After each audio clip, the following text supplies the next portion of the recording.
I dove into the research and figured out that progesterone, which is a hormone that women are losing dramatically in menopause, does not want you to fast. And the more you fast, the quicker you're going to lose progesterone. And I think actually Dr. Carrie Jones says it the best, that progesterone is the hormone that tells you everything's going to be okay.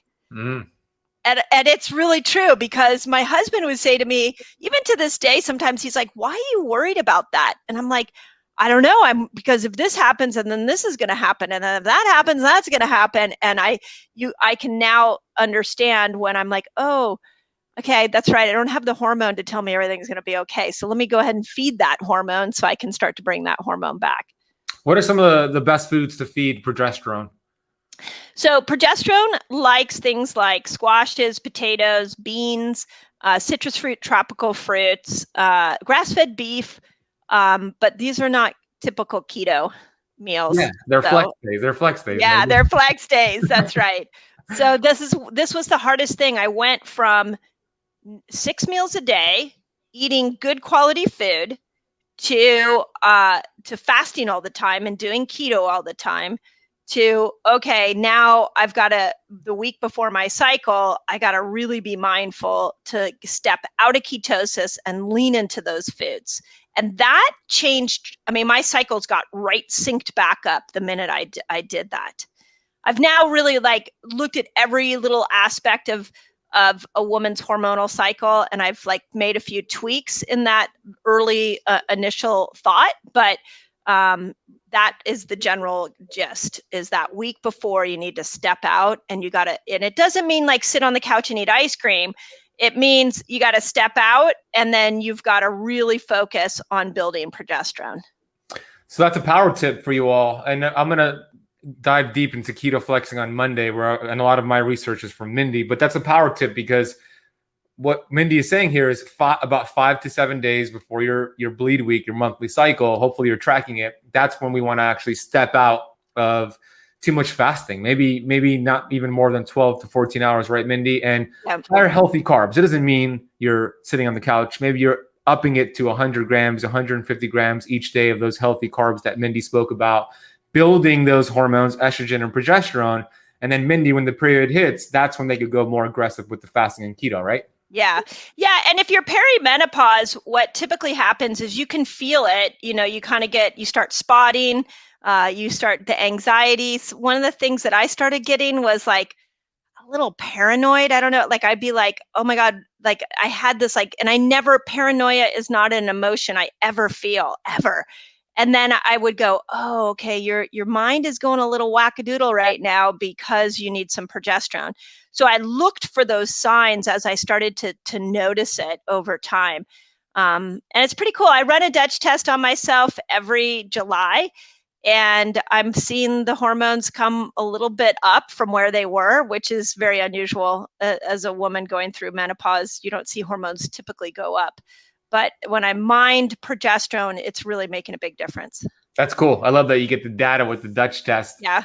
And I think it's important to state that if you're new to keto, which a lot of the people in the challenge group here are, then maybe we want to wait a little bit to build up that metabolic machinery and flexibility, and do maybe 30 to 60 days of some strict ketosis, and then we could start doing that protocol. What do you think about that, Mindy? Yeah, I always say, here's the step. You're going to go from standard American diet to ketosis, and you want to learn how to do ketosis. So don't try to trick it out for your hormones until you get that foundation down. Once you get that foundation down, now you got to look at your hormones and map it to that. And I see that we've got some questions about postmenopausal women, and we can talk about that. But it starts with that week before your cycle. That's the most important one. Yeah, we'll get to those questions for sure. And I'm going to learn a lot myself. So I'm excited for those questions, your answers to those questions. Yeah. So that's one of the 5 steps you have, fasting. What are some of the other ones you have there? Well, the second one is keto variation, or what you would call keto flex, which I think is a brilliant name. And that's really leaning in. So here's the thing to know of where keto just rocks it for women is when you're trying to make estrogen, you need to be insulin sensitive. So if you are, this is the standard American diet problems, is everybody's insulin resistant. So they're not making estrogen. So great examples of that, infertility. Why do we have such a problem with infertility? Well, one of them is that we're not making the proper amount of estrogen to be able to ovulate. Menopause. Why do so many people have hot flashes? And this was one of my issues, and brain fog, and we've got, why are postmenopausal women having more challenges with cardiovascular problems? This is a drop in estrogen. So the second principle is you need to do keto most of the time, but not all the time. So when you're trying to make estrogen, if you still have a cycle, day one till for a perimenopausal woman, day one till about day 10, day 11, you want to keto it up. You want to fast it up. You're going to do really good, and you're going to make estrogen. And the other thing estrogen does, it makes serotonin. So serotonin is that hormone that makes you just feel really good and happy for no particular reason. Well, take a 47-year-old menopausal woman out to lunch and ask her how often she feels happy for no reason. That's not a normal thing, especially when estrogen is declining. So we love keto for estrogen. We don't love keto for progesterone. So it's like these two hormones that women need. Men, by the way, don't have. They have a little bit of progesterone. They don't have a lot.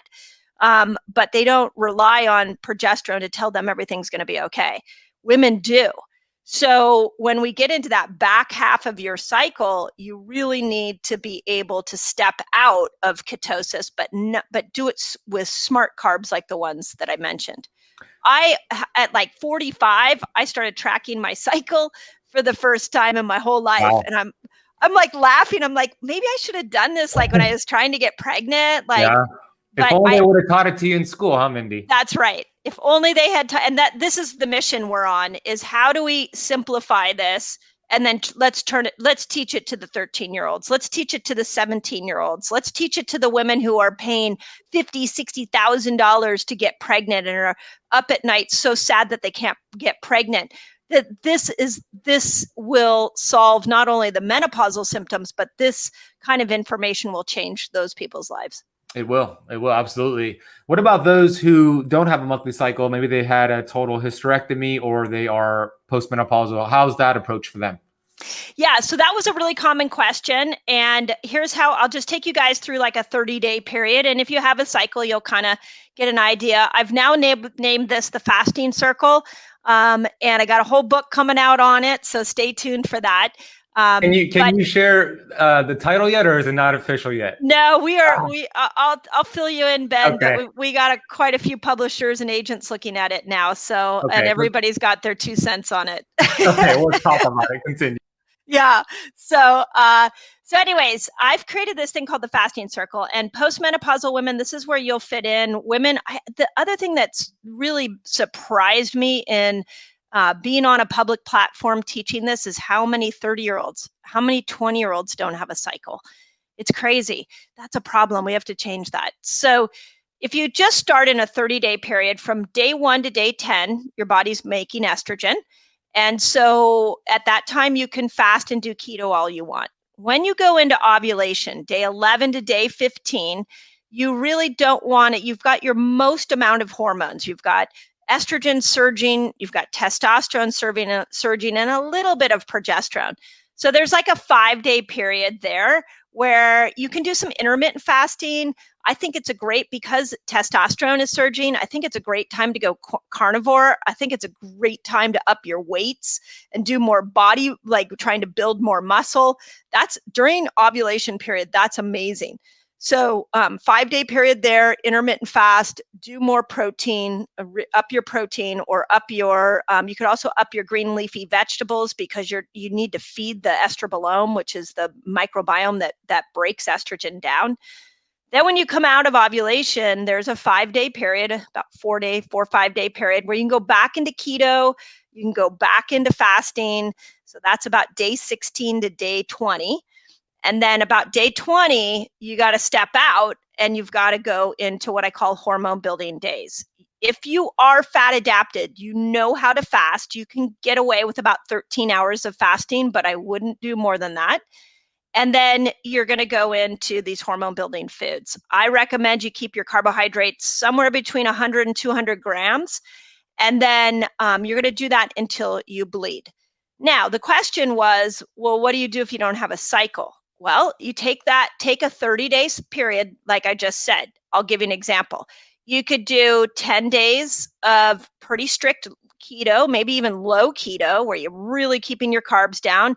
Maybe you're really, you guys that love to do one meal a day, that would be a great place for one meal a day for 10 days. And then for 5 days, you're going to bring that fast down and you're going to go more into carnivore. You can going to go more into vegetables. I call it ketobiotic, where you can do more of the microbiome rich foods.